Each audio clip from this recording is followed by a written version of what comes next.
Hi, this is Coach Corey Wayne and my special guest, Bob. Bob, spelled backwards.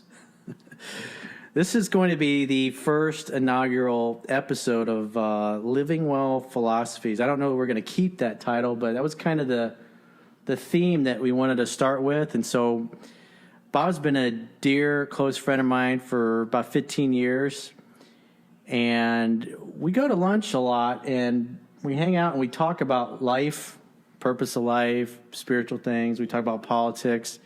Obviously, we talk about high achievement and creating the life and lifestyle that you want. And I've learned a lot from Bob. I've patterned my life after him in a lot of ways because he did something really amazing when he was in his 20s and totally set himself up for life. And we were having lunch today, and we started talking about self-help. Obviously, one of the topics that we often talk about. And we were talking, he mentioned about self-help 2.0. I guess he's kind of coined the phrase because obviously self-help, it's, find your passion, live with passion, as Tony Robbins says. And he said something that I thought was pretty profound. Can you share what that was? First of all, hi Corey, good to see you again. Thank you for lunch. It was delicious. But to answer your question, I don't know necessarily whether this is self-help 2.0, but what I've noticed throughout my experience with the self-help, movement, or however you want to call it, is that there's a lot of emphasis in the concept of finding your utmost passion and what you stand for. And sometimes I find that that's just a little bit too much pressure to ask of people. We as human beings evolve during the course of our lives, and to know exactly who you're going to be 20 years from now in terms of everything is sometimes too much of a tall order. Sometimes you may have a general vision of who you want to become, and it may seem like this goal that's out there that's totally unachievable. But what we know is that there are things that are inside of your control or within your control, and those are what you do on a daily basis. And if you really focus on just doing those things and forget what the outcome is, because in the end, who knows if you're actually ever going to get it. You might reach it and go past it, or never even get close, or you may change directions halfway. So the thing to focus on, I would say, is the process, right? So certain things to get there take a certain process that, are pretty clear. So if you start, I wouldn't say even enjoy the process, but just doing it is what it takes. That would be an insight. I don't want to claim ownership of it necessarily, but since we talk about just about everything, I figured that would be a good topic to perhaps start our reveries here. Yeah, you said something about you're not focused on living with passion as you are focused on falling in love with the day-to-day or something like that you said. And it was like a combination of 5 or 6 words that he put together, and I thought that was pretty profound the way he said it. Yeah, well, I guess it's now in the depths of how profound it was. But yeah, it boils down to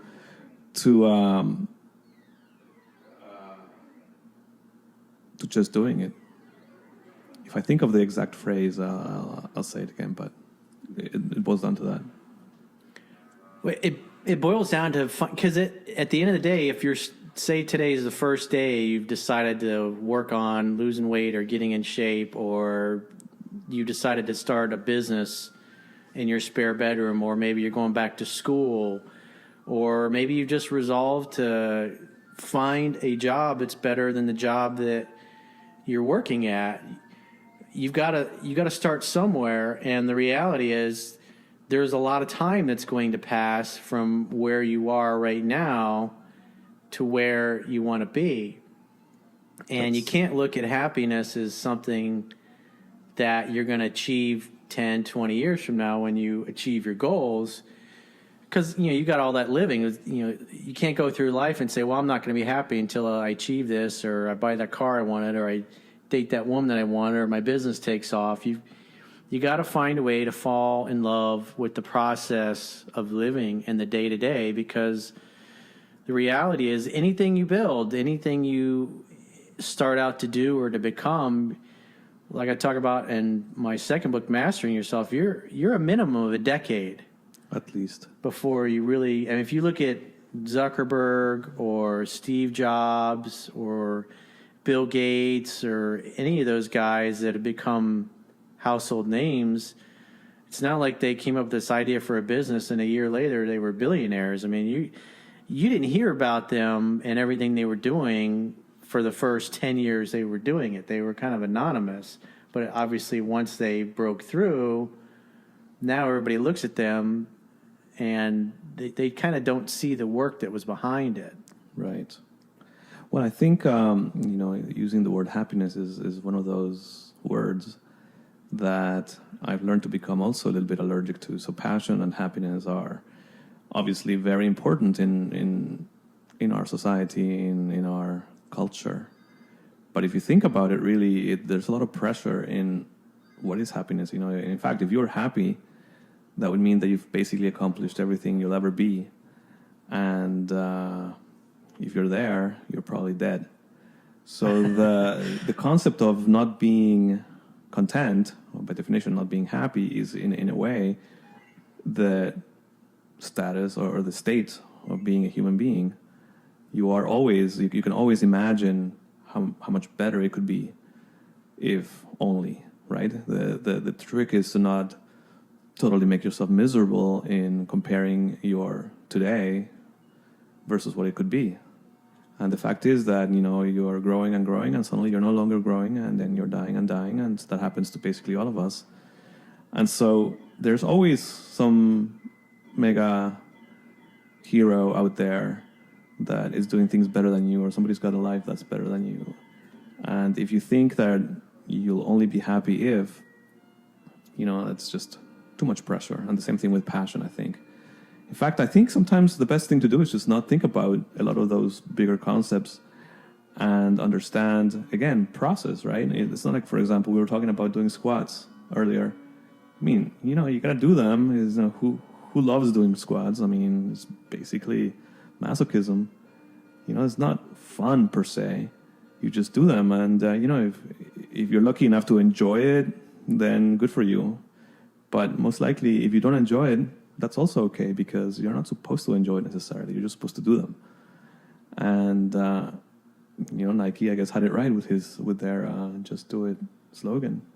Sometimes just get your head out of the whole concept of the doing and just do it. Yeah, that's something that I keep learning that lesson over and over in life is taking action. Imperfect action is better than no action at all. It's if you got something that you want to do or you need to do and you're stressing about it or you're worrying about something, I think it was Dale Carnegie said, inaction breeds fear and doubt, and taking action breeds confidence and courage. And it's, a matter of putting your head down and taking care of things you need to take care of, whether it's reading about something or filling in a knowledge gap that you may have. When you get busy taking action and doing something towards attaining whatever it is that you want to attain, it's like you forget about that you were stressed out or that you were upset or that you were worried about the future. And then 10, 15 minutes into it, it's like you've completely forgotten about that altogether, and it's like something comes from inside you, it wells up, and you feel excited to be taking action. You feel excited to be grinding. And then when you get done with whatever that task is that you're working on, you feel a sense of accomplishment. You feel like you moved yourself forward. Right. The other thing that comes to mind as you're speaking is that the concept of having passion for something, by definition, you're going to have to decide to not do a bunch of things. And especially as a younger person, you may decide that, for example, You may want to become an Olympian, and at the same time, the most famous rock band in the world. Because let's say that you're great at the guitar or singing or something, but then you also like to swim. So which one is it? Which one is your passion? So that's a hard thing to say. I mean, to decide, especially when you're younger and you don't know what's going to become of you. The same thing with other ideas. Maybe you would just are in love with a shitload of money. How are you going to get there? Who knows, right? Are you going to become a businessman at the expense of your rock band and at the expense of becoming a swimmer? You have to make those decisions. So maybe that's too much pressure, right? Maybe you should just do a lot of the things that it takes to get to one or the other and decide which one fits your personality better and decide as you go, I think. It's a process. It's a matter of immersing yourself in the things that it's like what Steve Jobs said, you got to trust your heart, your curiosity, and your intuition, because they somehow already know what you want to become. And when I think back in my life, there's so many things that at the time I was into it, and I was like, oh, it's going to be a great business. I'm going to build this. I'm going to manufacture that, or I'm going to start I'm going to provide these kinds of services. And then you start researching it. You start looking into it, maybe even go work for somebody that's doing it. And after a short, I remember when I got into tending bar when I was 21. It's not because I wanted to be a bartender. It's just I'd make a lot more money tending bar than I was working retail for, I think it was like $7, $8 an hour, whatever it was I was making back then. And I remember the first couple of weeks, I just thought, hey, this is great. I don't even know. I think I might even blow off college and screw construction management. I'm making great money here. I could see myself doing this the rest of my life. Right. And then about 6 weeks later, I remember it was one night, it was busy. It was myself and a couple other bartenders working, and it was packed. And this is back in the day when people could still smoke in the bars in Florida. Yeah. And some of the customers were drunk and fucking obnoxious. And, one of them, I had to cut him off, and he was pissed because I cut him off. And I was just thinking, fuck this shit. This has been interesting, but I can't wait to get my degree and get the hell out of here. And it's so bizarre that a few weeks before I was enjoying it so much that I was thinking, hey, I might decide that I want to do this instead of going through with construction management. And then you experience it after a while and you're like, this isn't that great. Yeah. I want to do something else. That's right. And sometimes you have to be open. And as you said, you just listen to your, what did you say? To your intuition. To your intuition. I was going to say spirit. I guess it's the same thing to some degree. But, and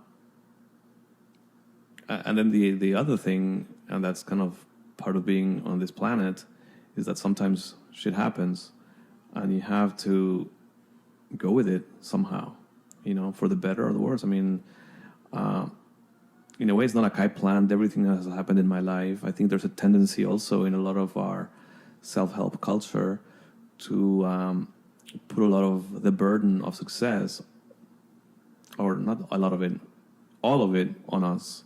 I actually disagree with that. Success is not that one only vision that you had for yourself. You have to be open for multiple ways of being successful. I mean, the same thing can be said of, that's one of the things about being a human being, again, is our adaptability. So something that you thought was going to make you ultra successful when you were in your 20s, perhaps looking back at that, now that you have a different life, maybe you have a very different kind of success and you just don't realize it. But if you're so attached to that only way of being successful, then you may decide, or you may end up miserable for 20 years where you in fact are successful in a different way. But you have to also be, somewhat, I guess what I'm trying to say here is that success is subjective, even though there's a certain level of objectivity to what is. If you feel that you're successful being out in the streets and robbing people, then, I don't think by any definition that's success.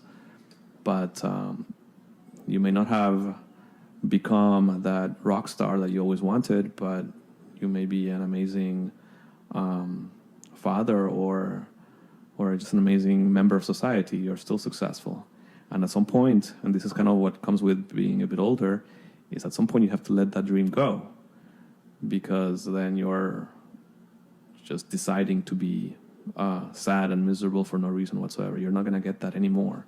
So you have to be flexible with what it means to be successful. Yeah, it's like success is making progress. You have to be able to look at your life and measure incremental changes that move you towards the things that you want. So you did well in technology field, but your strategy, in other words, your life strategy for how you were able to work. What you had a mentor, an older guy that mentored you, right? That gave you. He's like, here's how you make money in technology. Because that's really. I think something that just talking to different people out there nowadays is more and more clear, but perhaps not clear enough. And that is that you should be, if you're going to really put a great deal of contribution towards the success of a company, you should be able to somehow negotiate with the owners of that company how you're going to be part of that success. Of course, I understand if it's a mega corporation, sometimes it's more difficult. But the idea is that you bake the success of the thing you're doing into your risks plan, so to speak. So you provide the value because you know that you can give them a lot, but at the same time, you're negotiating that you're going to get back a lot. So with that attitude, sometimes people are much more willing to give you a participation of the business than even cash. But you have to be willing to forego the cash at that moment. And I guess that's a different way to say that, always negotiate for either profit share or stock options. And that will give you that, a proverbial skin in the game that's going to make you want the company or your boss to succeed. So the ideal company to be able to do that, to apply that strategy, is going to probably be something more along the lines of a startup, I would imagine, versus going to like some big established company and going, hey, I want shares. Yeah, exactly. I mean, with the big established company, it's a lot harder. I mean, there are ways because obviously larger companies are always buying something, but the startup. If you're going to go with a startup, make sure that you also are in a position to contribute a lot. I mean, that you understand where the startup is going and that you're in a position to really add value to them. In that way, you have a bit more leverage in terms of being able to contribute. And what you can contribute comes from your interests and part of the vision that you had for yourself. As you're learning various things in life, you're going to come across things that are more and more interesting to you. And then you'll somehow think up opportunities, and then you'll sort of start learning who's playing that game and so on. And perhaps you're in the wrong company, because if you're interested in, say, microphones, and you're working for a construction company, well, there's not going to be that much opportunity for you to add value in the stuff that actually interests you. So you're going to have this division between spending your life at work, quote unquote, meaning I don't want to be here, versus work / career / I'm enjoying doing this. And it's part of the process we were talking about before. It's a day-to-day. Perhaps the microphone company is not your company, but because the field is interesting to you, you're going to actually participate in meetings. You're going to be liked inside of that group, and you're going to have insights and contributions that people are going to start taking notice of. And, it's just being prepared in that sense. And someday, perhaps, you never know. Somebody will say, hey, dude, I like what you said in that meeting. What if you and I work on this other little side project? And next thing you know, you're part of the bigwigs in that company. But, if you're in construction and construction is everything you hated in your life, then you're not going to be there. You're going to have to start deciding where you're spending your time is something that you are remotely interested in. Because if not... If it's not fun, you won't do it. Yeah. If you feel, if every fiber of your body is telling you, man, this really, really freaking sucks, then what is the point? You know? And I believe in some of our seminars we learned that you have to get better at what you like, and you have to get better at what you're already good at, and not try to basically improve on the stuff that you don't know anything about. Different language for saying, you know, just increase and learn more about the stuff that you like and the stuff that you're good at. Increase your competency and your reserve of knowledge in the stuff that you're interested in, yeah. Right? Because if you're not into it, if it's not fun, you're just not going to put the time into it. You're not going to be as focused. You're not going to work as hard. You're not going to be as eager to learn. You know, because a lot of people focus on how much money they're going to make at something. Like, I mean, I get fucking emails all the time from people telling me how much money they're going to make me and how they're going to take my social media to the next level. And they've got 20 Instagram followers, but they're an influencer. And it's like, how do you expect me to take you seriously when you say stuff like that? It's just, you know, what they're really doing is going, wow, this guy's got a big audience, and his YouTube channel and his Instagram and his email list and everything else. And wow, if I just, you know, get my products in front of his audience, I'll make a ton of money. Right. That's what really the way they're approaching it. They want something from me. They're not really necessarily looking at what kind of value they can contribute. Yeah, I think we've you know, we're a little misguided as a society, and this is worldwide, I guess, where money has become so important to everybody that it becomes the only driver, supposedly, except that it's an empty driver. And, you know, it doesn't really turn anybody on. I mean, it sounds amazing to have all this money and all that type of stuff. But the problem is that that's not enough to make you do the things that you want to do, that you should be doing if that's your goal. So, I mean, everybody will tell you this, except that it's hard to really switch that mindset. That you know, think about something. You know, what will you want to do if money is not a goal and not an object at all? If you don't have money in the conversation, why would you do something? Imagine you already have a lot of it, or that you're not going to get any for it. One of the two, and then see how that changes your attitude towards either what you're doing or even your goals. I mean, not, you know, of course, don't get me wrong. Money is amazing. It allows you to I mean, I think but it's basically a tool to do things. Gives you choices. Gives you choices. And, I mean, the more you have, the better, I think, because it gives you more choices, and it allows you to fulfill certain needs. But after that, it also allows you to create more, and it allows you to magnify the things that you've always wanted to do for yourself or for others. I remember you were telling me that when you were younger that you wanted to get to a place in life where you had time to think. Like, that was really your primary motivator in the beginning, being able to cash out in the technology field, was to get time to think. Can you talk about that? Yes. I mean, it's a good segue, right? I mean, everybody says time is money, money is time, and it's true, except that at some point, more money is not going to give you any more time. So, as you can see, I mean, if there's a number for everybody, and actually it could be a one of these things that provides you with a negative return, right? Because another one of our favorite quotations is that rich people, how does it go again? The one that says the rich people are only the janitors of their possessions. It was, I believe it's a Frank Lloyd Wright quote, and he said that most wealthy people are nothing more than janitors of their possessions. That's exactly right.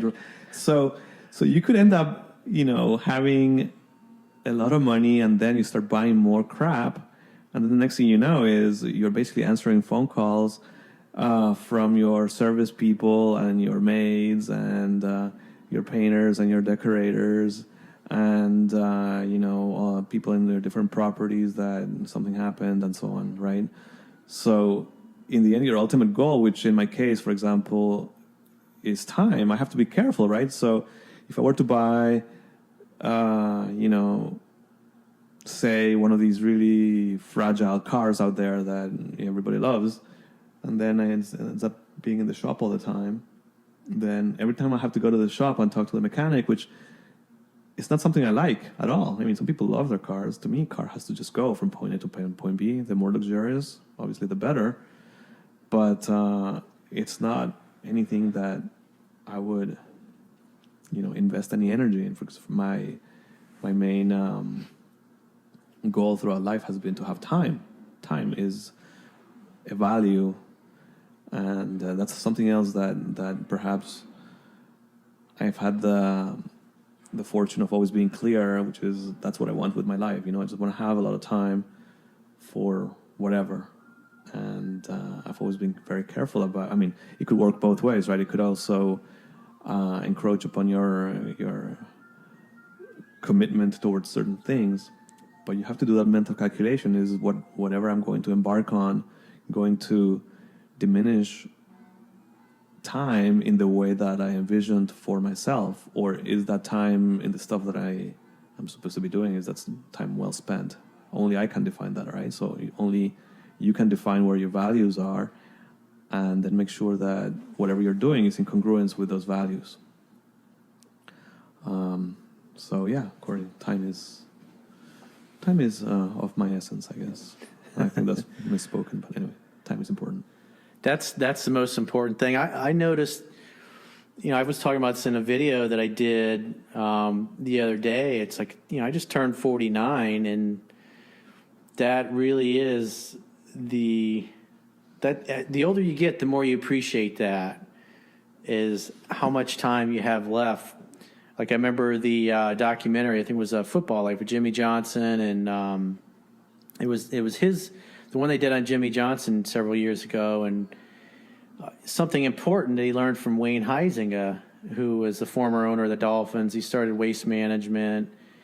He started AutoNation, Blockbuster Video, and he says it's about, this was after Jimmy Johnson's, I guess his father had died first, and then when his mother had passed away, that was like when he was. I remember him saying how he was, at the viewing of seeing his mother in the casket, it like really hit him that he realized this is going to end someday. Right. And Wayne was saying it's about QTL, quality time left. In other words, how much time you have left in this earth, and not just time alive, but quality time, meaning where you're physically healthy and you can spend your time enjoying it. Because if you look at the average person, they typically retire around 65, maybe 70 years old. And what's interesting is a lot of people are dead within 2 to 3 years of retiring, and it's like they wait their whole lives. They put off enjoying their life until they get towards the end of it, and then they finally retire. And by then, they've neglected their body so much that they're just too broken down and too weak physically to really get around and enjoy things. And it's so important to, like, for me, my parents are, my dad, my stepmom are in their early 70s now. My stepmom in her late 60s. My dad, let me think, he just turned 70. My uncle, he's 73. And it's like, as I've gotten older, you recognize that, there's only a few decades left that I'm going to get to enjoy my relationship and my time with them.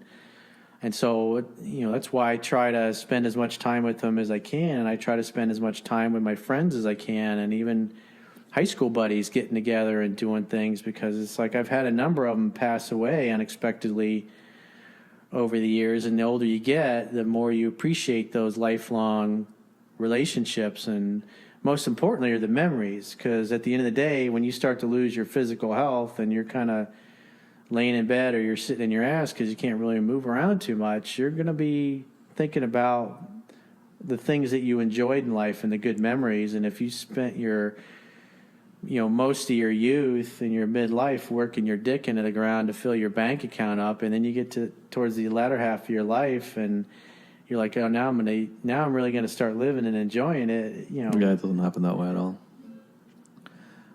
you did say a word that's interesting. Well, everything you said was interesting, but I'm just thinking when you said unexpectedly.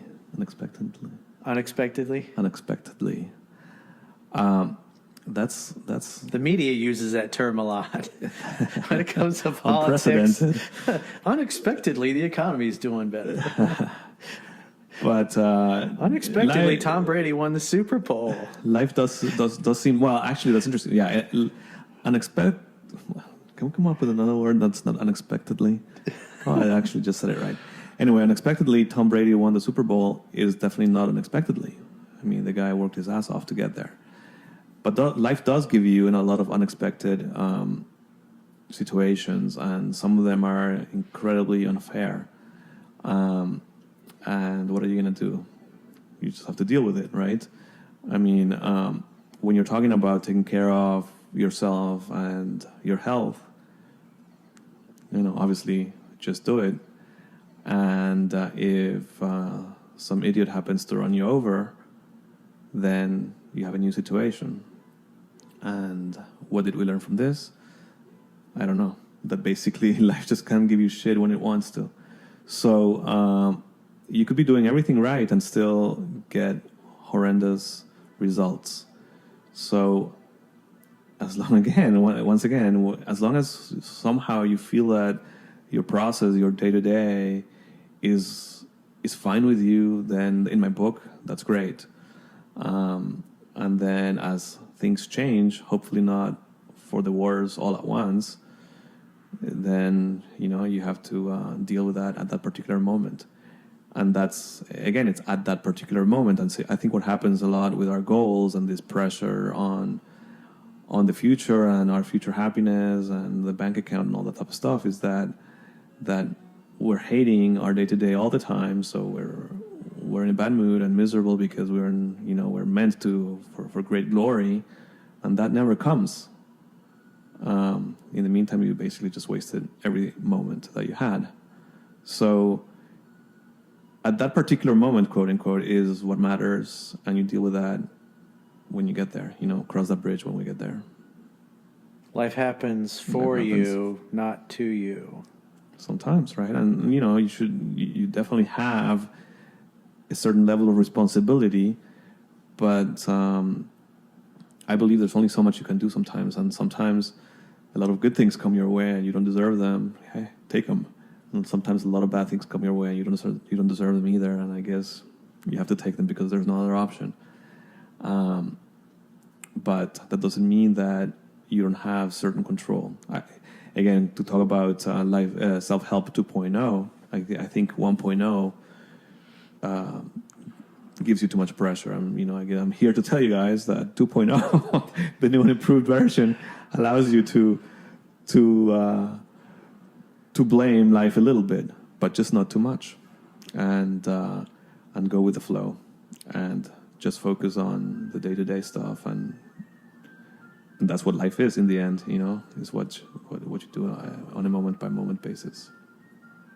These are deep philosophies that I'm sure are written down somewhere else by somebody smarter than us, but at least it's interesting to talk about. It's not always easy when the shit's hitting the fan to go, oh yeah, I just got to find a way to be in the moment and enjoy my life. Like I had some friends over and we were watching the Super Bowl, and one of them got a call from his mother, and his parents I think they're in their 80s now, and he was having some kind of a medical emergency. So we got about first quarter in, and then he had to set his drink down and then hop in the car and rush to get back home to look after his father. And it's how can you be happy when you watch your parent, the one who raised you, slowly fading away? Yeah, and it gets worse and worse over time. I've got a girlfriend of mine. Her mother is very, very ill and been going downhill. And she about 12 years ago, she watched her father go through the same thing, and now she's. We were talking, and she's like, I can't believe now I'm going to have to watch my mother slowly fade away and die. And the reality is, eventually, that's going to happen to all of us. You know, Yeah. some people might go real quick. You might go to, like down in the marina, there was a mutual friend of ours she has her boat next to this couple that have basically lived on their sailboat for like 30 years. And everybody knew them, really nice people, very active and very friendly, very social people. And then he just goes to bed one night and never woke up. Right. And those are the more dignified ways to go. In the end, it doesn't mean that it has to be 30 years from now. It could be in the next 5 minutes that something really stupid happens and suddenly you're paralyzed. So I don't know why we're talking such negative things right now, but I mean, this is just to say that that's what life is, and it's all about. It's not all sunshine it's and all roses. about sunshine, and everybody knows it. But I guess what people don't necessarily know is that not to use the cliche of living in every moment, but my words is the process of life, right?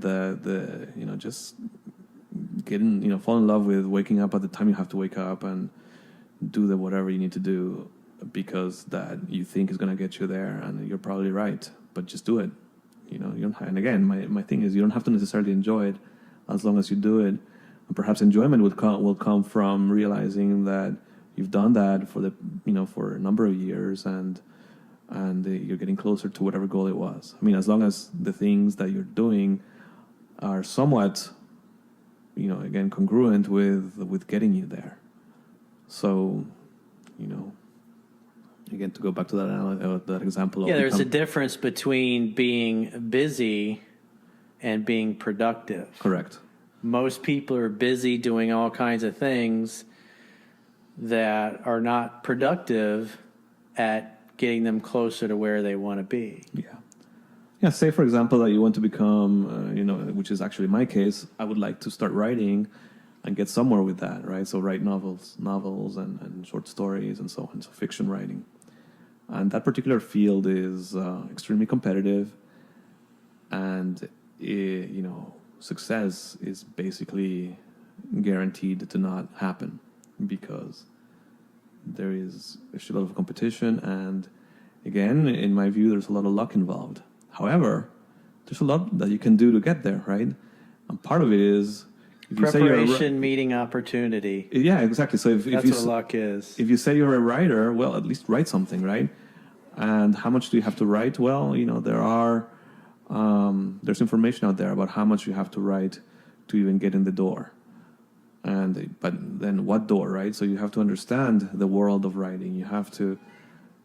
There's a bunch of things to do to get there, and so just do those, and don't necessarily think that you're gonna make it. And that's the bargain, that you're gonna just have to do them without necessarily knowing whether you're gonna get there, and it'll probably look quite grim for a long time before any light comes in your path.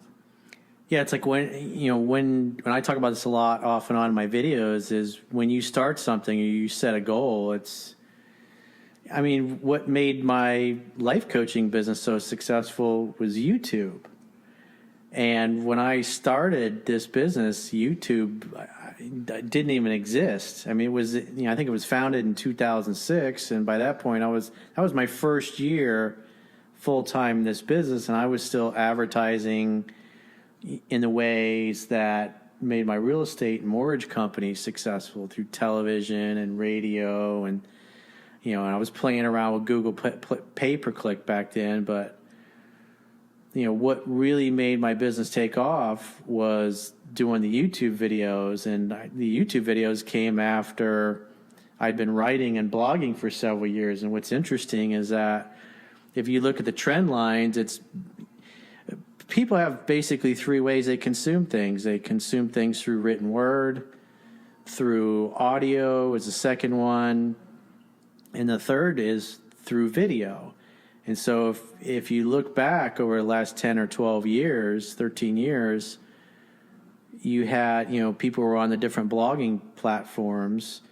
And like if I look at my website traffic from like Google search now versus what it was several years ago, it's actually trended down because so many people are using apps and they're on YouTube watching videos. And now, just in the last few years, podcasting has really taken off because people have like to be in their cars or they're at the gym and they're able to listen to, an audio on, their iPhone or their whatever, type of smartphone that they have.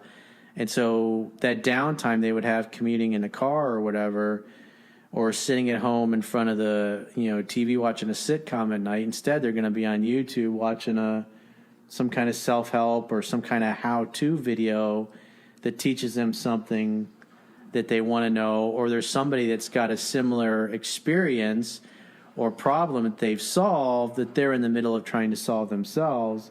And it's like we all can go there and collectively learn about it. And so it's interesting to see how like I said, it started with blogging and then YouTube took off, and I'm just amazed at how popular the podcasting, because podcasting didn't just come out. It's been around for years. Right. But it's only the last maybe 3 years that it's really taken off. And if you look at cable and the cable companies and the stats, I mean, people are unplugging in droves, and instead of getting regular TV, they're just getting an internet connection and they watch everything through their internet. Like my friends that got really young kids that are 5 or 6 years old, they don't ever turn the TV on. Everything's strictly, whatever they watch is all on YouTube. Yeah, I think it's interesting also as part of a life goal, I guess, it would be to be aware about what's going on. I think, if there's some additional variable to the formula of success is awareness of where the world is going, and asking yourself how you can participate in a way that makes sense for you. It is a given that technology is really one of the drivers, and has been and will forever be. And unfortunately, it seems that a lot of people nowadays are not into science or technology or mathematics or any of the things that make technology, go forward. And a lot of our competitors throughout the world are actually much better trained and are much more interested in technology than we are, and that's going to come to bite us in the butt at some point. That's just a trend that's out there. I don't know exactly how we're going to turn that tide around, if it's possible, but ultimately, making technology fun in some sort of way is important to us as a nation and as an individual. If you're participating in technology, you'll probably be successful, at least from the perspective of participating in the creation of the future, as well as most likely monetarily, because that's where it is. Everybody wants to, of course, just party and write songs and be a philosopher, but in the end, that's not what's going to make that's not what's going to give you the power, at least not initially. It's about adding value through some kind of product or service. And like we started out in this, how we got in this thread is that like when you start something, you don't necessarily know how you're going to get there. Right. And, the point I was starting to make was that when I first started the business I'm in now, I knew what I wanted to do. I knew how I wanted to help people. I knew the information that I had could help people because it worked in my life and the lives of my friends and family and employees up until that point. But it was systematizing that, putting it together in a format that was easy to consume. That's the hard part. That's the part that most people are just simply not willing to trial and error with it. Right. Trial and error, very important. But, you still have to have that sense of, when you say add value, that's important. But how do you add value? Well, you have to understand what's valuable. And it's not that easy to recognize what's valuable and where things are going. So that's part of the trick. And I think that, awareness, right? Yeah, it's buying. I mean, you look at what is capitalism? It's you are bringing some kind of product or some kind of service to the market that people want to buy. Yes. And it doesn't matter how great you think your product is or your service is. The question is it a product or a service that people see value in it and they actually want to pay for it? Yeah. Yeah, personally, I'm biased towards technology because people, I mean, if you think about our society today, if you're really aware, you will see so many opportunities where technology could make your life a lot better. You just have to be more aware. Things like, it starts with literally, I don't know, if you look around your house, the whole concept of the Jetsons with these robotic cleaners and so on. I mean, those are not invented yet, and who wouldn't love to have them, for example? Or, that's just the beginning, right? There's technology in, we've all heard about the trends in biotech and obviously in artificial intelligence and computing and so on. So be part of that and learn to love it. And I guarantee you, maybe you'll invest a few years into it, and if you totally hate it, you'll probably leave with a pretty decent amount of money as well as an understanding as to where your life should go next. So that's some suggestion I would give for younger people. To younger people. So I know you got a bolt in a few minutes, right? Yeah, I do actually. So that was fun. So any last parting words of wisdom on how people can live well based on your perspective and what you've been through? Well, I guess to summarize, I would say to summarize, Bob. To summarize, thank you. It's funny because sometimes things get reduced to dumb cliches, and there are certain cliches that are actually quite powerful and deep. One I like a lot that's not too popular is one that says, "The way is the way." And if you really think about it, if you think about that one, the way is the way is, the path. Wherever you are, there you are. That's another one, right? I mean, there you are. Wherever what are you go, do there it? You are. No, you are there right now, there, right? So that's what you got. Now. Be here now, and all these things. I think those little cliches, they pack a lot of wisdom. At the same time, the future is also important, so you have to figure out how to get there by being here. But you have to be here first, and this level of presence and relative contentment is important, and then the pressure of happiness and passion, leave that for when you get there, and see if see that you were probably right by doing the right things. But don't expect to be super happy all the time or understand exactly what your passion is or, be all smiles and sunshine all the time because, maybe your biological makeup is just not like that. Mine isn't. I'm pretty introspective and for the most part a brooding person. And you know what? To try to pretend that I'm, super happy all the time would be almost, a constant lie. So, but I still know that certain things need to get done, and I just do them. The question is, where do you live consistently? Is the majority of your perspective of your life positive, upbeat, happy? Are you labeling it with things that give it an empowering meaning, or are you looking at everything and it all sucks? Because the reality Neither. is you decide what it means. Right. I would say neither. Right. Because as we said before, there are situations that no matter how you look at them, they just suck. You have to sometimes deal with them, and sometimes to get out of those situations is not a matter of only reframing them. Sometimes the situation actually sucks objectively. The question is, now you're going to have to deal out, and what does it mean to deal? Well, to actively figure out how to get out of it. not just say, wow, it's amazing that I just got run over. Let me see if I can get the bus driver's phone number, for dating purposes. It's just stupid. She was kind of cute, even though she ran cool. my ass over. She was probably exactly. That would be.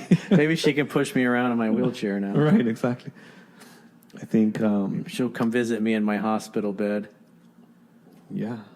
So no, I think it's more of a shit happens and life is not always sunshine, but as long as you're sort of establish the process for your day to day and make that happen, you'll be fine and get there. Cool. Well, I appreciate you sitting down and recording this with me. It's something I wanted to do for a long time. I wanted to introduce Bob to you guys because I've talked about him off and on, and he's been a huge influence on me and my life and living the Zen lifestyle. As I've seen a lot of people commenting on Instagram and YouTube that's how they kind of look at me, as like I'm a coach that teaches you how to have more of like a Zen lifestyle in all areas of your life. And that's where you're going through life from a perspective of being more than doing. Obviously, you got to take action and do work. But if you're not enjoying the journey, if you're not enjoying the process of getting to where you want to be, if you're not creating a life and lifestyle and friendships and a social life that's going to add ease and delight and being relaxed, because you're going to do your best work and you're going to come up with your best ideas when you're in a peaceful and relaxed state. And if you're stressed out all the time, your decisions and your actions are actually going to bring about more stress. So if you'd like to find out more about what I do, you can go to my website, understandingrelationships.com. Or you can Google my name, Corey Wayne, and you can read both of my books. I care about making the world a better place. And, you can read both of my books, Mastering Yourself and How to Be a 3% Man, on my website. All you got to do is subscribe to the email newsletter. If you're on a mobile device, it'll be the first thing you see. If you're on a desktop computer, it's going to be in the upper right-hand corner of any page on your website. And if you've got any questions or future topics that you would like us to discuss, because this podcast, I really want to do this just to get together and have fun without having agendas or writing out quotes and stuff like I do for my YouTube videos. I want to just turn the mic on and have a conversation with Bob here and just talk about things that are fun and interesting, and hopefully you guys listening enjoy what you're hearing. But if you've got topics that you'd like us to discuss, it's something we often talk a lot about politics and what's going on in the world, which I always enjoy those conversations. But send the questions to questions at understandingrelationships.com. That's questions at understandingrelationships.com. And maybe in the subject line, just put idea for podcast topic or something along those lines. Because right now in my inbox there's over 1,000 unanswered emails in there that I just haven't got to them all yet. But until then, we'll get to it, Corey. Until then, we'll talk to you guys soon. Thanks, Bob. Thank you.